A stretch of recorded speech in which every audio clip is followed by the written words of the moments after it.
Mom pot kettle. Hey. Hey. What you doing? What you doing?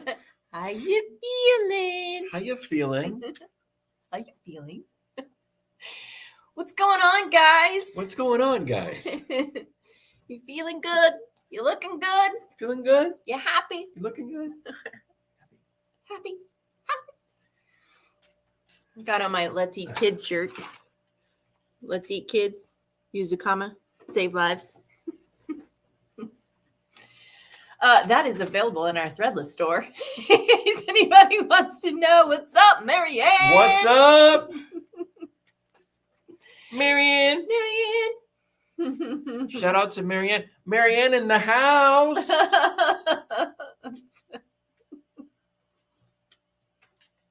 Marianne on the Zoom.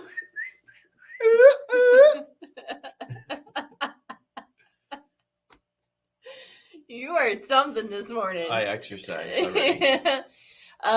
So tomorrow, guys. Tomorrow. I'll see ya tomorrow. We are going to be doing a free discovery Zoom call. I'm going to teach you 3 ways that you are going to be able to get your clients out of anxiety like that, or yourself out of anxiety. And we're also going to discuss becoming a clinical hypnotherapist and all the things that we offer with our clinical hypnotherapy certification, which is a ton of good stuff. So, And that goes for everyone watching. So, Marianne, that's you. That's you, Marianne. So far. And everyone that's watching the replay, or those of you who are coming on in a little while. Yeah. Yay. Oh, yeah. Oh, yeah. Let's card pull, boo-boo. Time to pull the crap out of these cards. It's only a day away. Oh, Marianne, you got my number. I wonder whether you are aware of blank. When I wonder whether you are aware of something, it guides your awareness in that direction. If you are aware of it, great. Now you're thinking about it. If you're not aware of it, even better, because now you're curious. I wonder whether you're aware of the vast fortune that a person can make by investing with our company. I wonder, we'll use that tomorrow. I wonder whether you're aware of the huge amounts of money companies waste on advertising that never gives a return on investment. Yeah. I wonder whether you're aware of the awesome power of the human brain and how the ability to learn rapidly is your birthright. Very Gigi! Gigi! Hi, Gigi. What's up, Gigi? You know, I wonder whether you're aware that, 30% of food produced goes to waste. I did not know that. So, and that's changing rapidly, but so that means I wonder if you're aware that 30% of the food in your fridge is going to waste too. Probably, I think they can work by extension. Can that work? Eileen! Chantal!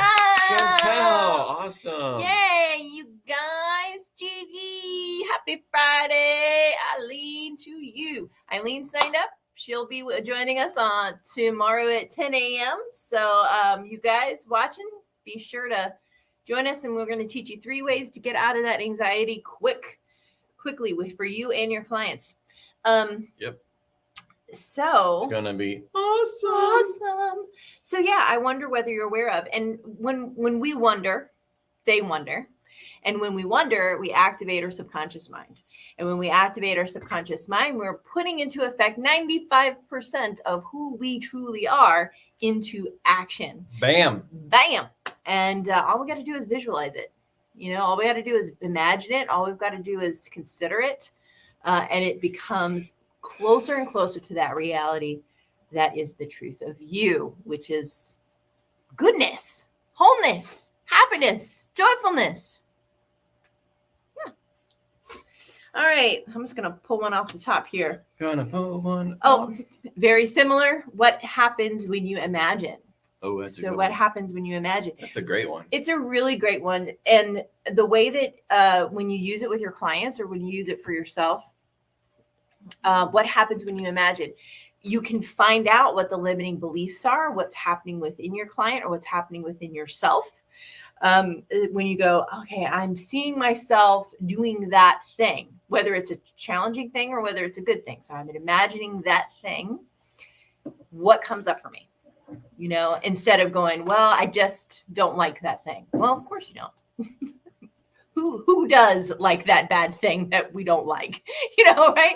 We don't. However, if we imagine what's going on and we feel what we're feeling, then we're allowing ourselves the opportunity to dig in a new way. And if we are imagining the positive, then the subconscious mind and the whole body and all the physiology that's controlled by that 95% of who you are will shift in the direction, even if it's just slightly, even if it's just gently, even just a little bit, into the direction of that healing, of that feeling, of that good thing on its way to us. So just imagining it. We live in an attention-based universe. So, and the rules, meaning the rules of the mind, are attention, right? So even if we say, don't think of a white elephant, you're thinking of a white elephant, right? So that's why you learn that in hypnotherapy. We don't, the word not it still serves a purpose too. Yeah. Attention-based means use it to your advantage. You know, if you want to distract yourself, shift your attention to something else. Your mind will follow suit if you keep directing your attention in that direction. That's right.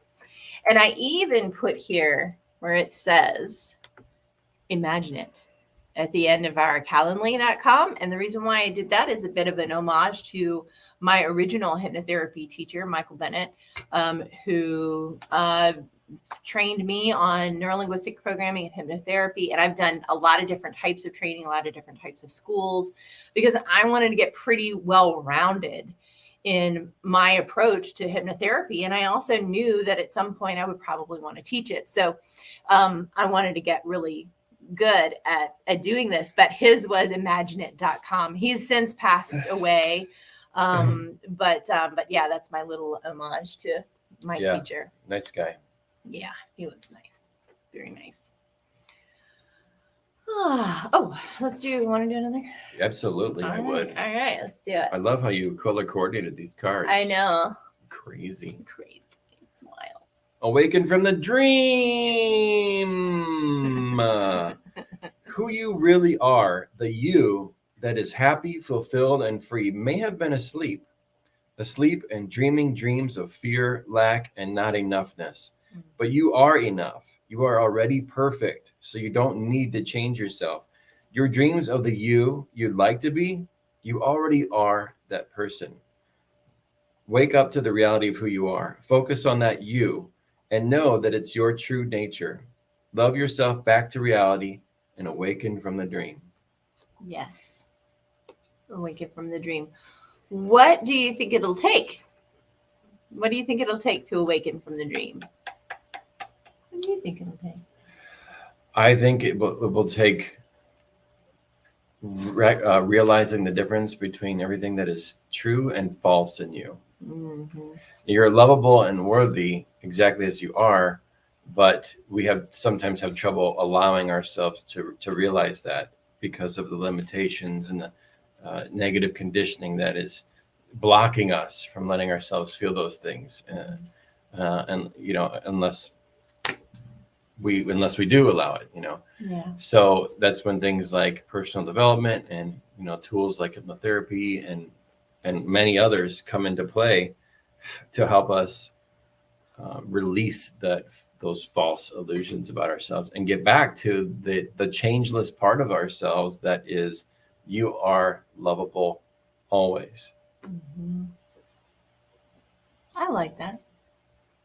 I like that answer. And nothing is not lovable that you do. It's not lovable. All right, let's pick a card. Any card. Hey, it's Ginger. Gingy. Hello. I actually saw that gift this morning. What? Mrs. Doubtfire? Yes, Mrs. Doubtfire. I was saying to somebody, I think it might have been Kevin or something. No. We'll see you in a little bit. We love you, Chantel. Hi, Chantel. The client working in. Yay! Good for you. That's good. Clients are good. Enjoy. Sending extra love. Sending extra love to you and your client on this That's beautiful right. Friday. Hey, Stacy Stacey Lynn. Hi, How Stacy. you doing? What's up? Oh man, so this is fun. This is a good one. Forgiveness is the only gift I give because it is the only gift I want. Mm-hmm. And everything I give myself. I give it back to myself. This is salvation's simple formula.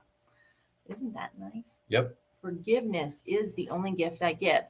Whenever any person talks about, I've paid a lot of attention to this over the years and noticed some of these patterns in my INFJness. Is that a lot of people, when they talk about forgiveness, whether they're guruized or they're, speakers or, whatever, they always add that caveat in there that says, well, you don't have to forget. You don't have to forget. You don't have to, you want to forgive, but not forget. Not forget, because you don't want that bad thing to happen ever again to you. Yeah, forgive, but not forget. Right. That's I've heard that a lot. Yeah. And I think it's because people have a hard time in general with forgiveness. It's hard when somebody hurts us, beats us, yells at us, screams at us, makes us wrong, takes our choice away, for us to, what it really is it? Kyra, I want to forgive you, but I do forgive you, but you just can't do that. I want to forgive you, but I'm not going to forget that this happened. It's like, right? Okay, well, I'm still on the hook. And so is that person. That other person is also. Forgiveness by nature means forgetting. Yeah. Forgiveness is an undoing. It's a healing. Mm-hmm. It's an unraveling. All forgiveness is self-forgiveness. Mm-hmm. So it's not about what happened with the person. Mm-hmm. It's about what are you needing to unhook from in yourself that you previously thought was unlovable or unacceptable, that probably caused the situation in some way and somehow. And mm-hmm. doing the internal work, and then if it's done internally, then it's everything outside is moot. It's just it's a simple choice at that point. Right. What do you want to do? If you've resolved it, if you've integrated it in here, then do whatever you want. You probably won't even need to project it out there or create a classroom. You won't need to be created at all. Yeah. Let it go. Let it go. Love that. There's so this thing it's so loaded. It's so loaded because once we realize, and like at a deep level, not as a kind of soundbite level, right? Is that everything is our energy and it's all just coming back to us, not because we're so bad and wrong and horrible, but because we have places in us that need forgiveness. And if forgiveness is the only gift I give because it's the only gift I want, it's the only thing I want, then we realize that everything is our creation. And just like Todd was saying. And so since everything is our creation, there is a gift in it for us. There is a gift in it. There's something that we can learn from. And the next level, right, is going to be, okay, I'll forgive you, I'll forget, but I don't want you in my life anymore, right? Because that, again, is another safety thing. So there's lots of pieces to that too. It's like, well, if they did it once, they might do it again, right? Which is probably pretty common. So do we have anything on that piece that you can you can make conscious choices anytime, and they're always going to be lovable. The question is, if you're making a choice to disconnect, is it in behavior or is it from guidance? Mm-hmm. And I think that's where a lot of people get tripped up. Number one, most people don't have an awareness of when they're in behaviors. Right. Well, am I running, clinging, lying, attacking, acting like a victim? In this case, it would probably be a running behavior. Mm-hmm. Am I running for something that I don't want to feel, or I don't want to feel more of, that I'm not ready to heal, for example? Mm-hmm. So that could be a running behavior, and say, hey, I forgive you, no harm done, and I don't want to ever see you again. I mean, Get out. yeah, I mean, there's a lot like that could be going on in a scenario like that, but really, if you truly forgive something and release something and integrate something internally, you have love. Love is what replaced the fear that was previously there. You know, like hugging someone who used to be an attacker. You know, or who is no longer doing that behavior. You know, things like that. I mean, yeah, you can make whatever choice you want, but generally there's no need for walls to be put up when there's forgiveness, because forgiveness is a releasing of fear. I find that people like that just tend to move out of my life. You know, they don't, either they don't show back up again. If I've integrated, I've healed it. The scenario does not show back up again. If I've integrated and healed it. And also, I usually don't even have to say anything. You know, that person is just drifted away. And that's great. Now, if there's somebody that's in your life and you have to make hard choices for your safety and protection, and, you know, and I know that goes a little bit against what we're saying here. But there are people in this world who have been so victimized and so hurt that it is almost impossible for them not to attack in different situations. You know, that one to me is harder. It's a lot harder. Well, forgiveness is an inside job. It has nothing to do with anyone else, according to A Course in Miracles. So, I mean, you don't have to play out a forgiveness scenario with anyone else in order to do your own healing.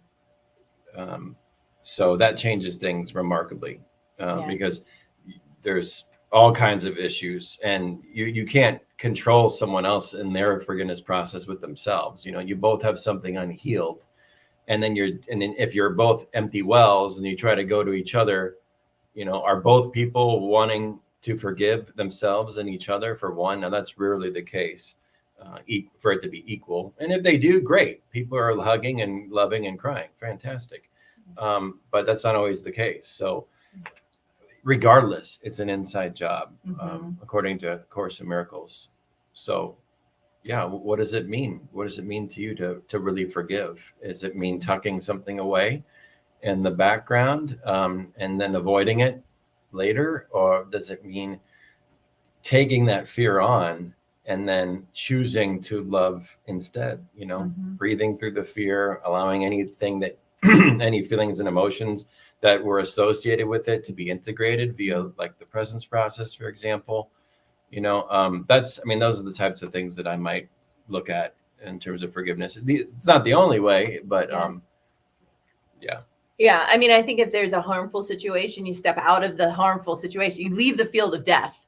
You know, you leave the argument. You leave that painful situation, in order to get clear that it is an inside game.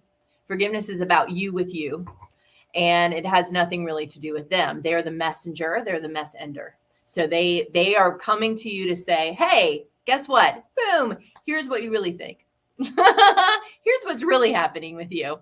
And I had a mirror like that recently, and I'm like, oh yeah, I really, yep. I can definitely see where I have been a jerk. You know, and can I forgive myself by forgiving them? Yes. Have I tried to use things to my advantage, you know, to get something? Yes, of course I have. You know, can I forgive myself and forgive them in that as well? You know, it's just so interesting. And so the other thing, you know, in another level deeper with that is that there is no forgiveness because there is no judgment, because nothing outside of ourselves is real anyway. Nothing that is unreal exists. So only love is real. Fear doesn't exist. You know, how does that go? I always forget it. Nothing unreal exists. Only love is real. Nothing unreal exists. Herein lies the peace of God. Right. Which is like the first page of Course. Right. Which is all I've gotten to. which is the whole, you know, precept for the entire Course, which is fear isn't real. Right. Right. So anything that happened as an extension of fear also isn't real. So if it was never real, then it never really happened. And there's no time and space and spirit. So it just becomes about correcting the error in your perception about it never having happened. Mm-hmm. Now it might be a little bit a lot to think about, but the good news is deeper, right? yeah, right. But the good news is separation from God is impossible. Separation from your brother, sister is impossible. And nothing that was separate from God ever happened. There is no time and space and spirit. So really, it's just forgiving that it ever happened at all. You know, I know this is, you might start with the I can't forgive you. I hate your guts. Yeah. I can forgive you, but I can't forget. Forgiveness is me forgiving myself, and therefore I will continue to keep myself safe and loved and walk away from a situation that's harmful. But I can easily forget. I can easily forgive. And then the bottom, well, probably one of the remaining levels would be it never happened anyway. Right. And all events are neutral. Right. That's great. And it depends on how much you've unraveled your concepts of self, you know, to drill down on these different things, you know.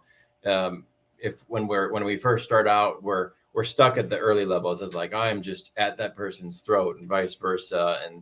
And then practicing letting go on those types of levels. And then once we get better at doing that, we don't create those types of classrooms anymore. And then we move down, we drill down deeper and deeper until we're forgiving any judgment that we have or any opinion that we've had about the way anything we think, the way anything should be going, like we think it should be going, you know? Right. So it just goes into bigger and bigger kind of a worldview kind of a thing over time.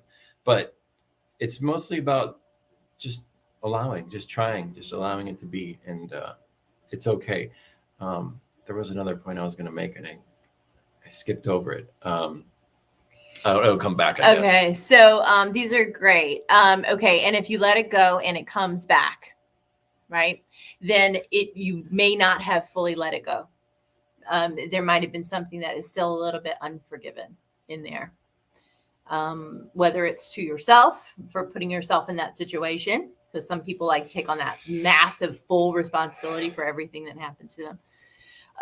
And then, or the other person is you guys are still in some kind of loop together that isn't being fully released. Maybe. Yeah. That's my opinion. If some of these concepts sound new, I would start with real love, and learn by Greg Baer, Baer, and start getting familiar with when the ego is in behaviors. I mean, you feel what that's like when you feel crappy, but you have to identify behaviors so you can begin to pull off of them. So you have a working knowledge of when you're doing it. Marianne says, how is that not denial? Well, it all depends on you. If you understand how your ego operates, then you know what you need to do to go hard against the grain to unravel its BS. It's falsehood. So if you run, yes, Real Love by Greg Baer, Stacy, is a book. It's Baer, not Bear. Denial is only if you're not facing something, really. So at a superficial level. So if you're a runner, you go against your ego by not running. If you're a liar, you practice not lying. You know, if you are an attacker, then practice not attacking. If you talk too much, then practice not talking. In the face of a conflict or in a forgiveness type of situation, so where you want to start practicing drilling down on a fear and unraveling the ego, so that the ego isn't protecting you so much when it feels afraid, right? And when there's a need for forgiveness, and if we're projecting it out, then we're usually kind of making someone else wrong. That's usually where the need for forgiveness happens. Forgiveness happens because we judge something as being unlovable or unacceptable. It could be ourselves, it could be another person, but really we just have to say, you know what, it's really about what I have judged, and I'm willing to be shown differently. I'm willing to see this differently, and just let God, Source, Holy Spirit show you differently, and be open to receiving that. And there's lots of things you can do to practice accelerating that process. Real Love, Course in Miracles, Way of Mastery, lots of cool books out there in the New Age spiritual category. Marianne Williamson's A Return to Love. Oh, that's a great one to start with, to understand forgiveness in a street language type of way. Yeah, and like we said before, it's still a process.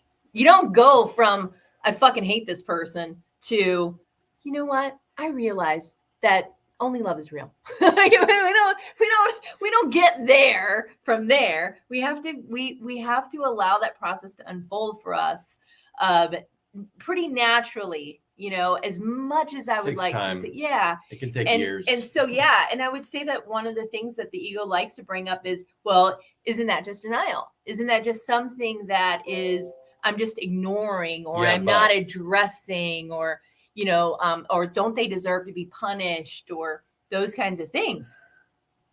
And that is between them and their own experience, or the law, or whatever that happens to be in this particular paradigm, right? In this world. We think about, instead, we go, okay, where am I taking responsibility for myself and my self-forgiveness? I'm not denying that they did something. They did something and it didn't feel good. So let's acknowledge that. That is okay to acknowledge it. And then our next step is to go, have I ever done something that has been similar to that thing?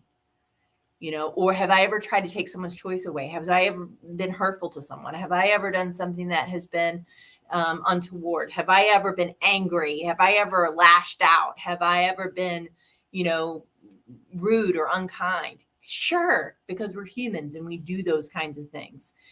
So let's accept ourselves and forgive ourselves for doing those things, and offer our brother their innocence.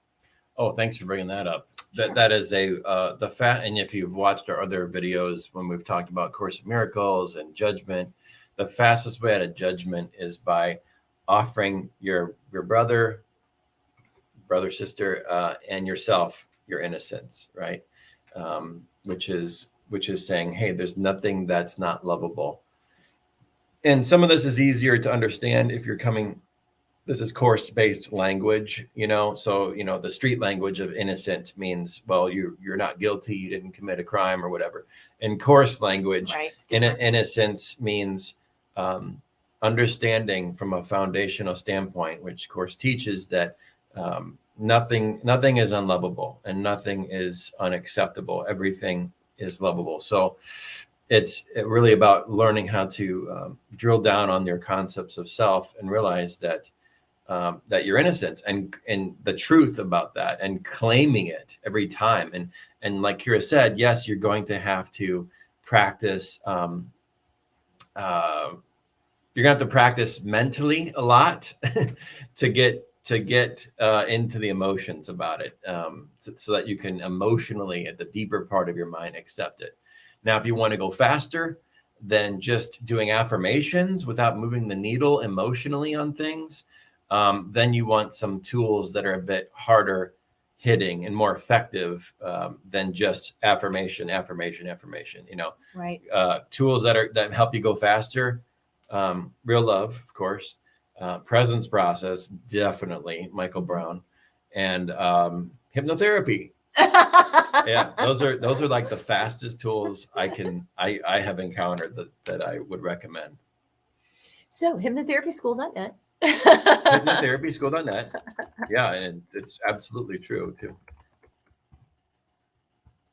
Yes, it is absolutely. I love Marianne's comment. Instant gratification takes too long. Carrie Fisher. True that. Instant gratification. Yeah. Oh man. Well, let's see. Stacy Lynn, the avoidance and anxious symbiotic dynamic is a trip. Totally. Totally is. Yep. Yeah. Anxious avoidant.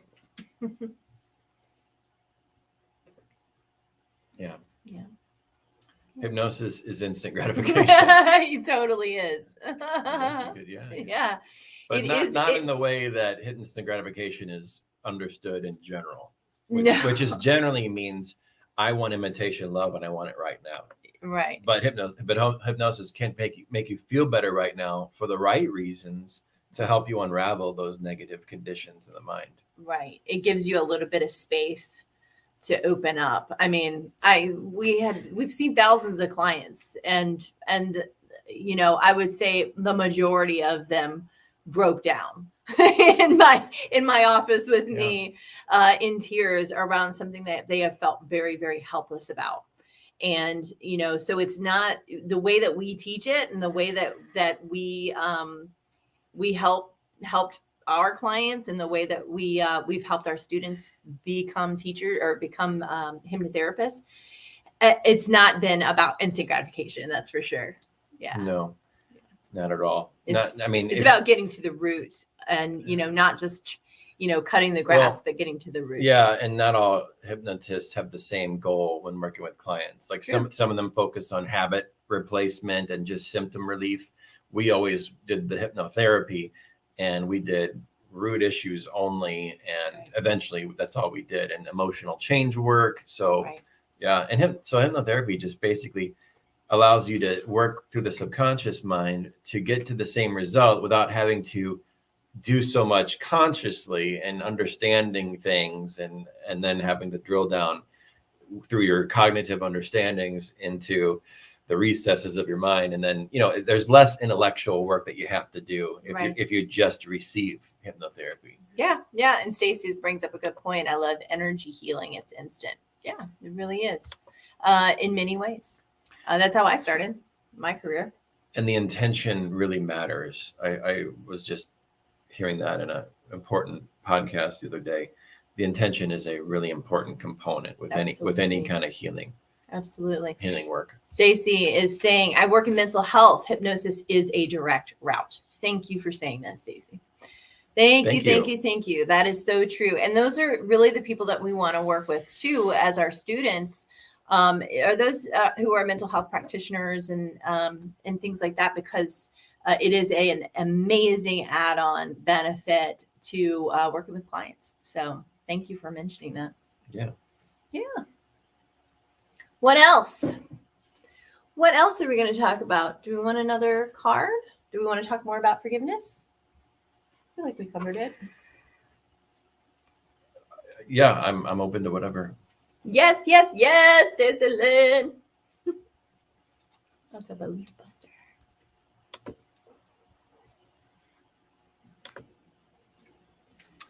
Use a metaphor, analogy, story. A metaphor can offer a different meaning for part or all of the belief. I can't use NLP language patterns because I don't feel comfortable with them. It's a bit like learning to ride a bicycle. At first, it seems a bit unnatural because it's so new, but then one day, once you've passed through that uncomfortable initial stage, you'll suddenly feel a sense of exhilaration when you realize you've got the freedom to go in whatever direction you like without even thinking about it. What is this an example of? And what are some other examples of that? Right. So metaphor, you see that a lot in Ericksonian language pattern and things. So what is that thing like? It helps the mind to categorize what's going on with them in a more usable fashion, which is really helpful. You can do storytelling during a session. You can also do it with conversational hypnosis as well. I like it. Yeah, and you can make up stories. You can just make up stories. Make up stories, tell people, look, see, I got my writers make stuff up. Cup. You can just make up metaphors. You can make up stories, and then there's also loops and all kinds of fun stuff you can add in. Those students of mine who are watching here, and because we are simulcasting over to our group, there is a section on metaphor in our hypnotherapy training, and it's under Ericksonian language patterns, just so you know. And I give you examples of how to use it and how to embed commands in a looped way with your stories. Do you want to mention this one here? Or did you just sure. or did you just address that when you just no, I did not. Okay. Go ahead.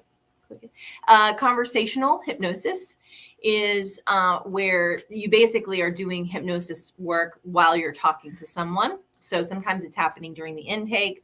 I used to tell people, I'm like, really the work happens immediately. So when they're answering the questions, so we have this book that we give to all of our students as a part of their textbooks. We do something called the intake model, an intake assessment, right? And in that intake assessment, over here, we help to get that client clear already on what their goals are, what is they're wanting to achieve, how ready they are for it. We teach our students how to look at what the real issues are, because sometimes the issues that people bring to us are not the issues that are actually what's happening. They're usually symptomatic. Yes. Like if somebody comes to us for stopping smoking, actually, generally, they have an anxiety issue. And the way to know that is to go ahead and take their cigarettes away from them and say they cannot have them anymore. And then watch that anxiety come up. It's not depression. It's anxiety. Right? I was just going to say, I bet Stacy's run into that. She's, yep, exactly. I've noticed that too. Right. Yeah. Right. Well, the physical stuff is usually the last stop. Yes. Yes. So it's always going to be a reverse engineering and drilling down to what the emotional charge was that is causing that behavior or leading up to it. Right. And so even during that time, you can do conversational hypnosis, which is doing different types of language patterns. And we go into that in detail in our hypnotherapy certification training. Yes, we do. And when is the next thing coming up? Tomorrow? Tomorrow at 10 a.m. Tomorrow at 10 a.m. I'm going to teach you guys 3 ways to quickly and easily get your clients out of an anxiety issue with either fight, flight, or fawn, or freeze. And so I'm going to teach you that. And I'm also going to show you what you're going to get with our clinical hypnotherapy training as well. You're right. And Q&A, anything related to hypnosis, or hypnotherapy certification, and how it can be used as a extremely legitimate tool to bolster your practice. Also, in our certification program, we offer comprehensive business marketing and sales training. So if you have a holistic business already, all of that is included in our hypnotherapy certifications. Yep. And so there it is. If you want to go ahead and join us tomorrow, just go out to calendly.com, Schaefer-coaching/imagine it. And we will go ahead and you can just sign up there for tomorrow. And we'd love to see you tomorrow. Yeah, it's going to be awesome. Mm-hmm. All right. All right. Yeah, sometimes it can be seemingly unrelated stuff. Yeah, absolutely. Yeah. Yeah, that smoking one tends to be the most insidious one in my opinion, because it's people don't know what anxiety is, and once anxiety started to become more mainstream in people's understanding, then people started to go, they still don't necessarily hook those two things up, or any type of addiction. They don't hook that it started usually with an anxiety issue in childhood that got unaddressed. And then whatever their parents did to cope with that particular issue, generally, not always, but sometimes that person will use that same tool or that same tactic or some other thing that's related, and to try and release that. My granddad used to put whiskey in his cornflakes. Is that a movie? Go ahead. Yeah, that's from Parks and Rec. Oh. Let's see.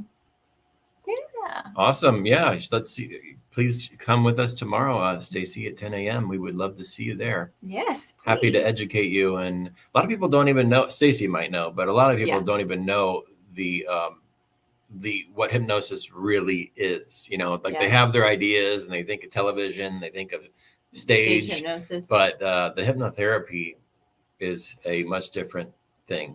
Yes, Yeah. absolutely. And then I wanted to address this. Kenny said, more about forgiveness, perhaps? Yeah. How about that? Well, I would say, without getting too heady and cerebral on the course stuff, I mean, you could do the course, you could do the companion stuff or anything you're drawn to that has to do with acceptance or forgiveness kind of thing. Frankly, I mean, if it were me and I was just wanting more on that, you know, I would say Marianne Williamson's Return to Love and Real Love, Greg Bear, and The Presence Process. And the Presence Process has been so huge for us that I so recommend it. And I'm even kind of hosting a group on Facebook for people who who are doing it. And you're welcome to join. Just post in the comments if you're interested, and I'll add you. But really, all it is a book that teaches you how to breathe intentionally. There's a lot of framework to it to help you to breathe through those emotional charges. Yay! And, cool, awesome. We'll send you an invite, Stacey Lynn. Yeah, I'll send you an invite, Stacey. So essentially, this is a rabbit hole here, so I'll keep it simple. But a lot of the things that we were imprinted with happened before we developed cognitive functions. So before like 5 and 7-ish kind of thing, we're a lot more developed. But a lot of the imprinting emotionally happened before that. So it's kind of putting the cart before the horse if you're trying to now granted, we have traumas and different things that happen in life and things that kind of cause us to have emotional things like that. But yes, those get resolved too. But really, it's that those unintegrated emotional charges that we project from. Like those are the micro traumas or major traumas, but a lot of micro traumas that we're constantly running as programs in the background from the subconscious mind. Hypnotherapy directly targets this. That's why it's so effective. Also, the presence process and the intentional breathing really also over time, over many weeks, helps to reduce and resolve it helps to integrate the unintegrated emotional charges so that there is more distance between reactions and responses. And it's highly effective also. So that's something I would consider for more forgiveness. If you're wanting to do a practice, Kenny, or anyone interested in that. But yeah, and I mean, in general, before I learned about, I've been reading about Course Miracles for a long time, but it wasn't until I worked with my course coach, John L., that I really understood the street application of Course and how to, what does forgiveness mean in a real non-textbook way, and that's when I started to understand that it has to do with, it's all about self-forgiveness. All forgiveness is self-forgiveness. No matter what you think is happening out there with that person, it's because something is triggered in here, something that we're making real out there. And if it's triggered in here, yes, there may be a situation that maybe need to be addressed out there kind of thing. But if it's happening in here, then that's where the work is, and I think that is a worldwide belief that maybe not for this crowd and this group, but in general, that if I'm upset and it has to do with someone else, then they better change their behavior. Right. I better sue them, or I want to do this, or you be different so that I don't have to change. It's kind of at its worst, it's kind of a tit for tat, ego versus ego kind of thing. No, remember, the ego never considers itself. So the things that are constantly projected out in terms of judgments, be they small or large judgments or behaviors, it just shows you how much that particular person is unwilling to see themselves. So the more that we go inward and with these other resources I've been talking about, or anything that you're drawn to that's positive and constructive, it could be something we've never even talked about before. But you go to the bookstore, or you look around online, and something forgiveness related resource sticks out, or on YouTube, and it starts to help you integrate emotions, then that's appropriate for you. But that going inward helps to create awareness around that. I don't need to project. It's not about anything else. It's really about just me releasing judgment. If you need to do it cerebrally, then you can use more of the cerebral types of tools we mentioned. If you'd like a spiritual vibe or flavor, try Course or something like that. I think Real Love is fantastic. I really do, because it helps you if you want a more cerebral approach at first, and then you get to drill down and start watching ego when it's in behaviors and how to fill up properly, as opposed to empty ourselves out by prolonging and feeding into those behaviors. Now, the last thing you want to do when you're trying to solve a problem, like if there's a fire, is throw more gas on it. And a tool like Real Love, and recognizing imitation love, and recognizing when we're in those behaviors, helps us to pull off of them. And that helps to promote a forgiveness process.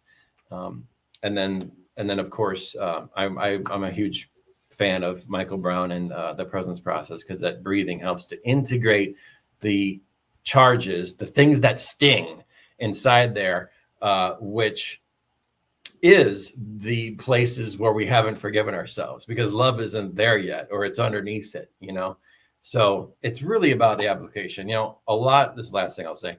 A lot of my early spiritual journey and 20 years was about understanding and reading and understanding things mentally and feeling things and all that stuff. But it wasn't until like the last 10 years that it really became about the application and moving the needle truly emotionally. So there wasn't so much the mind was trying to manage or be right about or things like that, and truly allow myself to emotionally integrate, to unravel and emotionally integrate. So those are my comments about forgiveness today. So here's Stacy is saying, yes, do you do vagus nerve breathing techniques to restructure the neural pathways? So the breathing technique that is used by Michael Brown is an inhale and exhale, and it's relatively fast. It mimics the same breathing process as an animal, like a dog or a cat. And he explains it kind of in the beginning, that animals never stop breathing, really. They don't hold their breath. Humans do. And so it's a continual cyclical breathing process. And then he asks you to internally say certain words at the same time while you're feeling an emotion or an experience. So I'm going to go ahead and say yes to this, because as I was doing it, I was feeling the relaxation in that vagus nerve. And yes, and it does shift the neural pathways.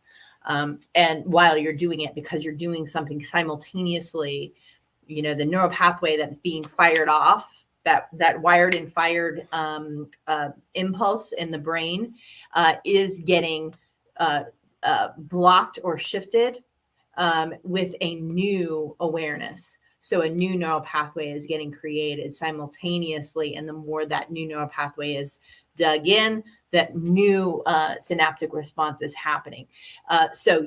Yes. So I'm going to go ahead and say yes to that, Stacy. And I know I did not say anything that you didn't understand. And I'm not really saying it for you. I'm just kind of saying it for other people who are listening. I love that you do give so many options for different people. That's so incredibly important. You are an amazing teacher to break it down like that, to take such large concepts and break it down. Yes, because we had to break it down for ourselves, because it's like, okay, wait, you want me to forgive everybody? No, or, you want me to, understand how, my reaction, my responses are different. No, because I feel like I'm right in this particular situation and I'm going to react however I want to. because I'm human and I'm American and I'll do it my way. Right. So it's kind of an interesting thing. So it's just, you know, I had to put all of this stuff into practice for myself. Where I started with going really deep was with real love, because I needed to get loved first. I needed to get my bucket filled up first before I could go and do anything for anyone. And no matter ever. Right? Yeah, go ahead. Yeah. Marianne saying science. Yay. And the thing, a good point, Kyra, another important thing, you know, at first for me, it was like, this is like 20 years ago, but at first it was like intellectually understanding and feeling things, but no unraveling of the ego, because I didn't have any understanding or capacity of that. And like I said, it wasn't until the last 10 years that, I mean, I did it before that, but I felt like the last 10 years were really started digging in with real love and things like that to really start taking on the ego, because otherwise everything is just an extension of the ego. Especially if you had a lot of shit underneath there that you're projecting, or anxiety or anger or whatever your emotions were. You know, I had a lot of that, and that was something that was kind of fueling me in some ways, like helping my initiatives as I made it right as in a way, but also it was sabotaging me too. You know, like at its what ego is, suspicious at best and malicious at worst. So you know, we it's okay. We have our egos want us to help us get from here to there, you know, and say, I have these goals, or, you know, we make identities out of things. You know, we want to give up the things that don't feel great, but we don't want to give up the things that we have identities around our egos, you know, and that makes it less appealing to do kind of work around that. Right. Because you have to face every lie, every belief, every time you ever did not see yourself as innocent. Every person that's ever harmed or hurt you in any way is seeing them as innocent. That's hard work. It's hard work. And it takes time, because you can't rush it mentally. It's always an onion. It's always an onion. And your subconscious, unconscious will bring things up at the appropriate time for unraveling and integrating and atoning. And that's not a process that you control. But what just happens. It just happens on its own time frame. But what you do is, when it does come up, you have those tools and processes ready and to work on them. So spiritual personal development growth is very much one layer of the onion at a time, you know. You know, it might sound like, oh yeah, I'm going to do this in a weekend seminar, a weekend retreat. No, it's taken years and years and years, because there are certain things that you will not feel safe enough to even become aware of until you do the things that are right in front of you, that peel off the layers that are right in front of you. Right. You can only tell the truth to the extent that you feel loved. You can only feel loved to the extent you're willing to tell your truth. And that's a real love axiom that you'll find in the book. And as you practice that, then it becomes easier over time. And we're talking weeks, months, years, even for the rest of you to unravel whatever else is in your unconscious envelope, which takes time, you know. And your brain may think that, okay, I did this, I dealt with that issue, and it's gone. I did it. And I cannot even tell you how many times I thought that I was doing that. And then it reared its ugly head days later, weeks, months later. So I wouldn't say years. And that's done. No, it's like there's a pass that comes through. And every time there's a pass, it's like waves. And every time the wave comes up, it washes away the sandcastle, you know, the false idol, if you will, you know, the judgment that the opinion or the judgment that we had about something.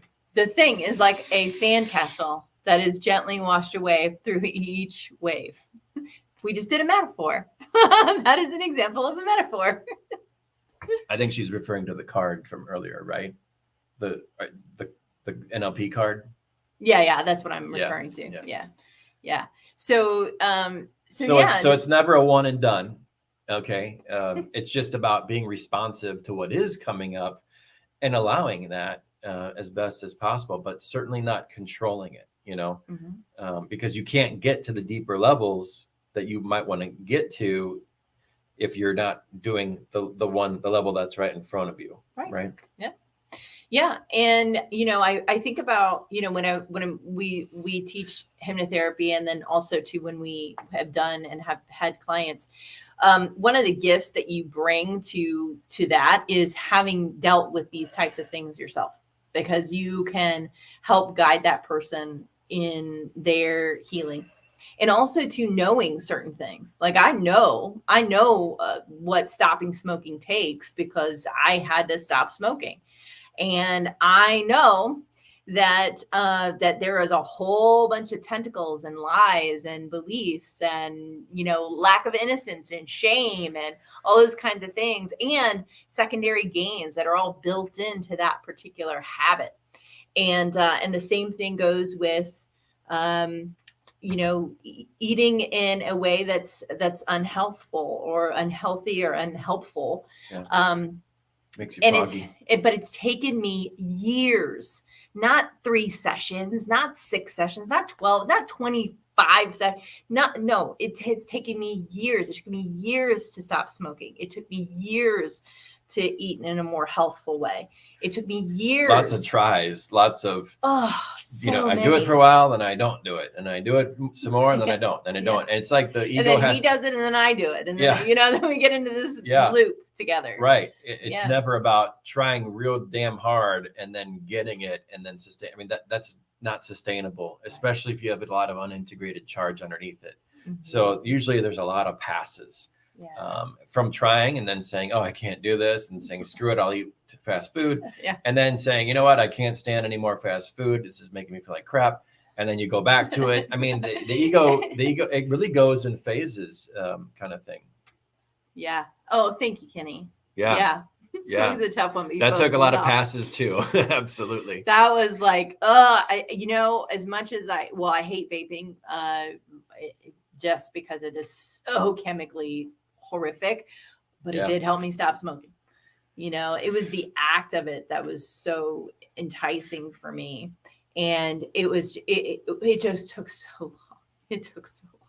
So when I hear a client, or when I used to hear clients come to me and say, oh, well, I want to stop smoking, I'd go, on a scale of 1 to 10, how ready are you to stop right now? And that if that answer was not above a 7, that was not an answer. And we would start working on their anxiety, because that's really what was happening.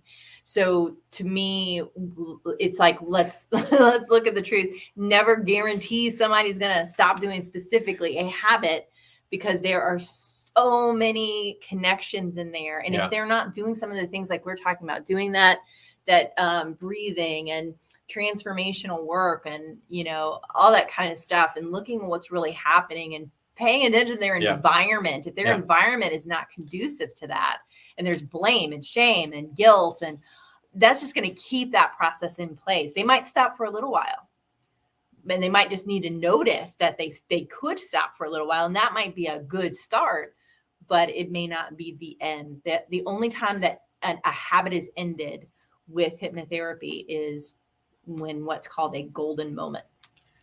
And that is when all the stars align and they're ready. And that's what has given the idea of hypnosis a bit of a name, because people just want that symptom relief, but they don't necessarily want to do the real work that's what it takes to do it underneath, until they're presented with options. Yeah. From a 30,000 foot view, and Stacy might like this, but it's kind of like, are they coming in feeling anxiety and wanting to resolve it? Are they feeling the emotion? And are they, or are they not? And on this side of the scale, it's like, how much are they controlling and sedating, which is smoking and things like that, meaning they are putting a lot of stuff on top of not wanting to feel a certain way. So any kind of controlling and sedating behavior, whether it's smoking or eating too much or the wrong kinds of foods, are going to be ways of combating that unintegrated emotional charge. Mhm. So I'm just backing up basically what you said. Thank you. If they're not really on board, then it's like, okay, we need to work on anxiety, or we need to work on whatever that sponsoring emotion is, kind of thing. Yeah. And to wrap, go ahead. Yeah, go ahead. Marianne's just saying that's a lot to unpack. A lot to unpack. And the thing I wanted to say about that as we wrap up here is, don't get overwhelmed with any of this stuff. It's a lot of knowledge over a lot of years, right? We're just dumping it into your lap it right is a now. knowledge dump, but it's not meant to overwhelm in any way. Mhm. It is, it's not anything you have to figure out. It's not anything you have to think about. It's really just planting seeds. This is happening all the time, no matter who you are, no matter what's happening. Don't put pressure on yourself in case you have that disposition like I do. Don't put pressure on yourself to need to be anywhere other than where you are. Just take it all in, and then let yourself off the hook. Don't set any unrealistic expectations. Just take it all in, and then do whatever. If you are drawn to do anything, then do something. It could be you're drawn to do something we haven't even mentioned. You could be drawn to check out one of the resources we talked about, or what have you. But I just want to emphasize, because I come from this, let's try to be a perfectionist kind of background. Don't try to take it all on. Don't try to be perfect. Don't say, oh my God, I have to learn all this stuff. No, just receive, allow the seeds to be planted, and then wait for your mind to tell you what's appropriate for you to do next. Yeah, good.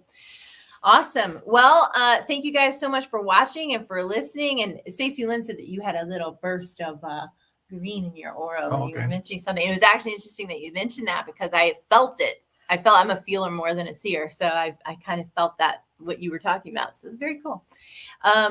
So yeah, thank you so much. And again, please go out. Please go ahead and check us out on, where did I put it? There it is. Got to that link there, and sign up. We're going to be teaching you 3 ways to get out of anxiety tomorrow at 10 a.m. Mountain Standard Time, as well as going through what would that hypnosis certification mean to you? What would it mean for your clients if you're seeing them? And also how can it change your life for the better? So we're out there at hypnotherapyschool.net, and we would love to train you into becoming a clinical hypnotherapist. Thank you, Marianne. We'll see you tomorrow. All right, guys. Take care. Thanks for joining us. Good. All right.